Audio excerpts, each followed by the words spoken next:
Good evening, MB25. It's Saturday. How you guys doing today?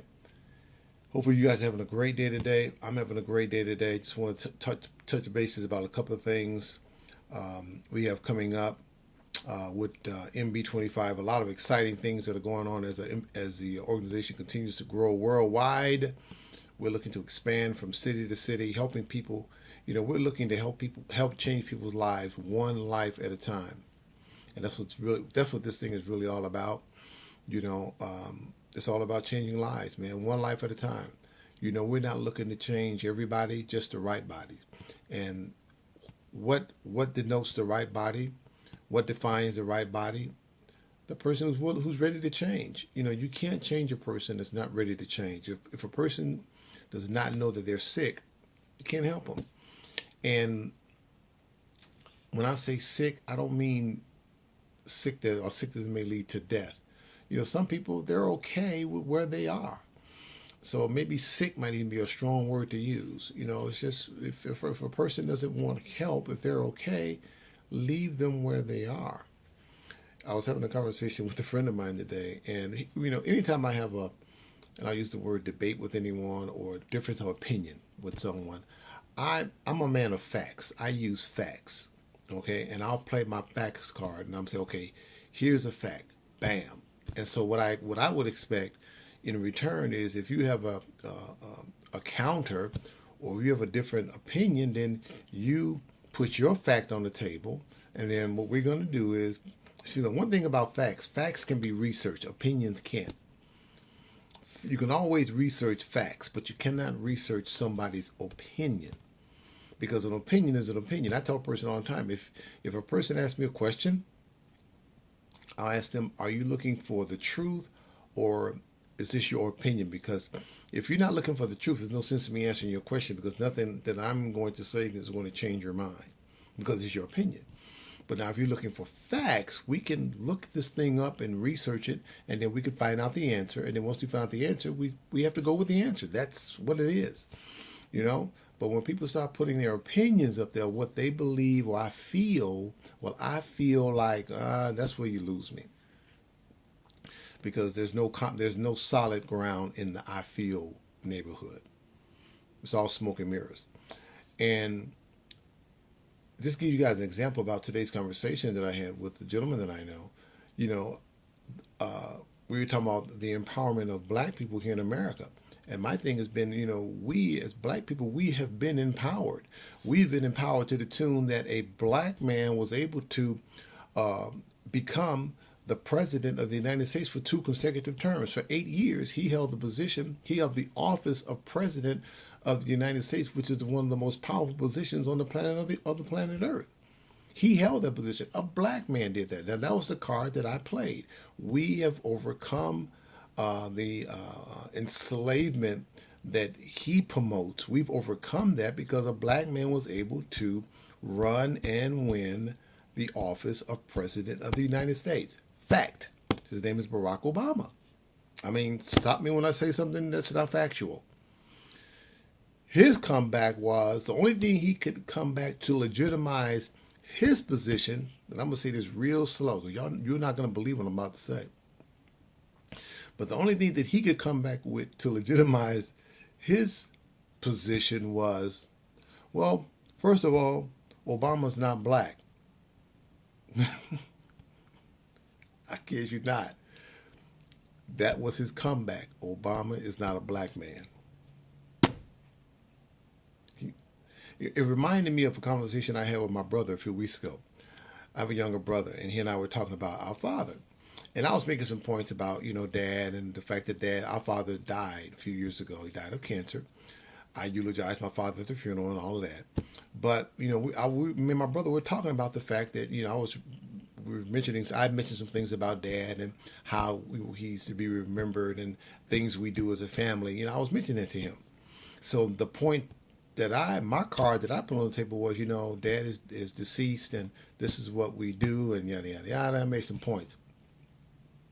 The only comeback that he had to legitimize his point, here's the card he played to me. He said, well, Bob, one thing you gotta, here's where you kind of missed the point. I'm like, what's that? He said, well, first of all, Daddy's not dead.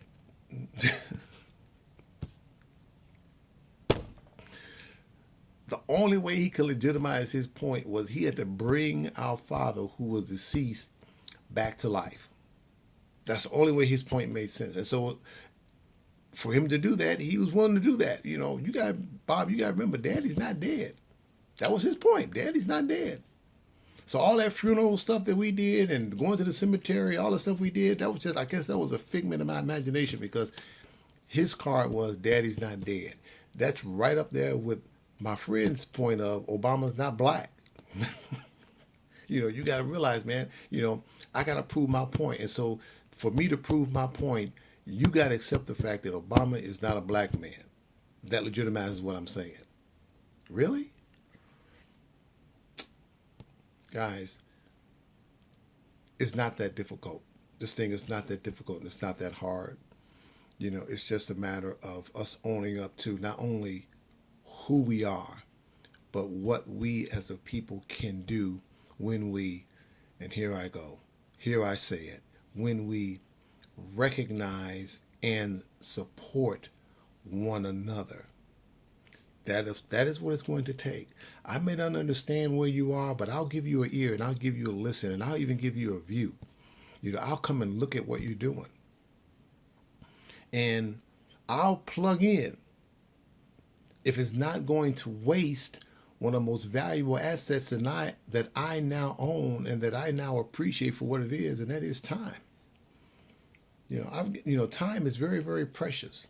And I get that. And I wouldn't expect for anybody to waste time with me or anybody else that's not doing something that's, I may not get it. And let me clarify this. I may not understand it at first, but I'm willing to listen to you with an open mind and an open ear and an open brain and say, okay, what is it that you're doing? Then I'll say, you know what? That makes sense to me. You know, and I'm going to put my shoulder to your wheel. Although I'm doing something over here, I'm not going to stop doing what I'm doing. But I'm still willing to put my shoulder to your wheel to help you push what you're doing. Together, we're going to get where we're going just that faster, just that much sooner.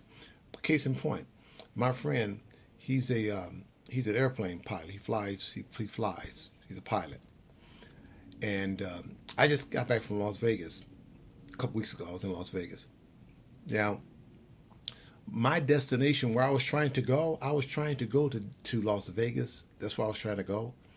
And I wanted to get there as soon as I could so that I could do what I needed to do in Las Vegas. Now, here are my choices. I could use my friend's vehicle, which was a jet, and that would put me in Las Vegas in about 4 hours. 4-hour flight time from St. Louis to Las Vegas using his vehicle. Okay? Or I could say, you know what, man, right now I got my own thing I'm doing. You know, I'm really ain't into that. You know, I'm going to use my own, you know, that's cool, but I'm going to use my own thing. And my own thing are these 2 feet that God gave me. I'm going to walk. Do you realize it would take me 22 days to walk from St. Louis to Las Vegas? Now, who's the fool? If my goal is to get to Las Vegas as soon as possible, then I'm going to use my friend's vehicle because it's going to help me get to my destination much quicker than me walking. So instead of telling my friend, I'm not into what you're doing over there, no, I'm going to get on your vehicle, dude, and I'm going to ride it till the wheels fall off because I'm trying to get to my destination, which is, at that point, was Las Vegas. Now, if my destination is to eliminate lack or to create wealth in the community, then I'm going to look for a vehicle that's going to help me get there as fast as possible. And if my friend has a vehicle that I may not have, I'm going to look into it. It's just that simple. This is not rocket science. It's just not. It ain't that hard. But we make it so hard and difficult because we want to stay where we are. I can't see nothing else right now. I can't do nothing else right now. That's your little thing, and this is my big thing. We got such a long way to go, guys. But that's why I'm so glad to be the founder of MB25. Because, see, what we're doing is we're changing people's lives one person at a time. And we're showing people not the way. We're showing people a way. There are multiple ways to get to the things that you want to do. Multiple ways, multiple avenues. I've just found one. And so we're going to open up that door and help as many people that are willing to come in and take a look. Drop your rocks. But here's what you know what we do? When you walk into this room, you know what the room is full of? The room is full of mirrors, because what we want you to do is take a long, hard look at yourself and ask yourself, am I all I can be? Has my life been turned out the way I feel it should? Or is there more for me? And if you feel like there's more for you, we show you a vehicle, a jet, a car.